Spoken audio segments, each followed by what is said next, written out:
ইনশাল্লাহ দেখা হবে সবার সাথে আবার। আমি তো ভাই নর্মালি কারো স্লেজিং করি না, যে বাবা সেঞ্চুরি করবে। ঢাকা এয়ারপোর্টে নেমেই ছেলে ওয়াফিককে দেখে মেহেদী মিরাজের উচ্ছ্বাসটা মন জুড়ানোর মতো।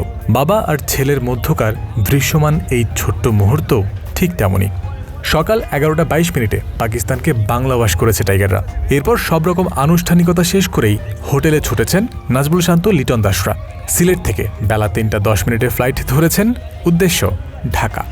রাজধানীতে নেমেই ঝটিকা আলাপে মিরাজ সবাইকে জানালেন ঈদের শুভেচ্ছা। খুশি দ্বিগুণ হয়ে গেল কিনা? অবশ্যই ভালো লাগতেছে, দেখছেন তো সবাই। ভালো থাকবেন, ঈদ মোবারক। ঈদ মোবারক, ঈদ মোবারক। Thank you. সিলেটে সিরিজের দ্বিতীয় টেস্ট জয়ের পথে পঞ্চম দিনেও বাংলাদেশের গলার কাঁটা হয়ে উঠেছিলেন এক মোহাম্মদ রিজওয়ান। তবে 94 রানে এই ব্যাটারকে আউট করে শরীফুল ইসলাম সহজ করেছেন টাইগারদের জয়ের রাস্তা। ওই মুহূর্তের অনুভূতি কেমন তা তো আর বলার অপেক্ষা রাখে না। বেশি ভালো লাগছে কারণ সেট ব্যাটসম্যান ছিল। Thank you.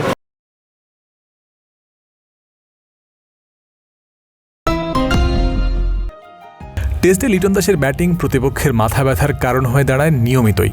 দল বিপদে পড়লে সেঞ্চুরি দিয়েই প্রতিরোধ গড়া যেন অভ্যাসে পরিণত হয়েছে তার। সিলেটেও হয়েছে তাই, যার সুবাদে জিতেছেন ম্যাচ সেরা পুরস্কার, সেঞ্চুরি, ম্যাচ সেরা সব কিছুই তিনি উৎসর্গ করেছেন প্রাণপ্রিয় কন্যা সন্তানের প্রতি। বাবার সেঞ্চুরি দেখতে চেয়েছিল আনায়রা, জানিয়েছেন সেই নির্মল অনুভূতি। আমার মেয়েকে ডেডিকেট করতে পারি, কারণ আমার কাছে মনে হয় আমার কন্যা সন্তানের হওয়ার পরে খুব একটা কোনো কিছু তাকে ডেডিকেট করা হয়নি। আর সে এখন অনেক কথা বলে, সে চায় অনেক কিছুই আমার কাছে। বিশেষ করে কিছুদিন আগেও আমার কাছে তার মার কাছে বলতেছিল যে বাবা সেঞ্চুরি করবে। তো নতুন নতুন ওয়ার্ড শিখছে, তো এই সেঞ্চুরিটা সম্পূর্ণ তার জন্য। 2024 নভেম্বরের পর আবারও টেস্ট ক্রিকেটে ফিরেছেন তাসকিন আহমেদ। এই পাকিস্তান সিরিজ দিয়ে সুখস্মৃতি নিয়েই তা শেষ করতে পারলেন ডানহাতি পেসার। পাকিস্তানকে তাদের ঘরে হারানো, তারপর দেশের মাটিতে হারানো, উচ্ছ্বাসটা প্রকাশ করলেন নিজের স্বভাব সুলভ ধরনে। এটা খুবই অসাধারণ আসলে।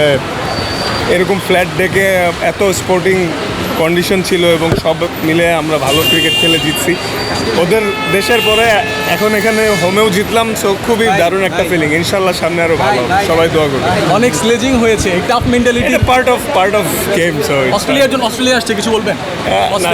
অস্ট্রেলিয়া ইনশাল্লাহ ভালো কিছু হবে, ডেফিনেটলি ওরা ওয়ার্ল্ডের one of the best team, ভালো কিছু হবে। Thank you so much. বাংলাদেশের পেস সেন্সেশনে ইতোমধ্যেই পরিণত হয়েছেন নাহিদ রানা।